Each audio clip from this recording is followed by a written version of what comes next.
Primary স্কুলের রাস্তাটিকে police প্রশাসনকে টাকা দিয়ে নিয়ে এসে এই রাস্তাটিকে বন্ধ করা হচ্ছে।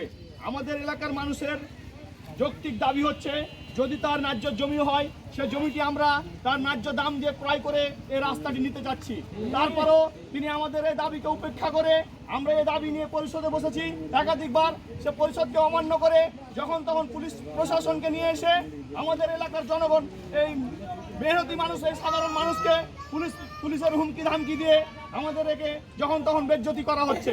তাই আমি এই সরকারের কাছে এবং এই প্রশাসনের কাছে জোর দাবি জানাচ্ছি, যাতে আমাদের এই মসজিদ এবং প্রাইমারি স্কুল এবং যে পুরাতন বাড়িটি আছে, এখানে প্রায় 50-60 জন জনগণ বসবাস করে, এই মানবতার জীবনযাপন করছে, তাদের এই তার বেড়া ঘেরে দেওয়ার জন্য।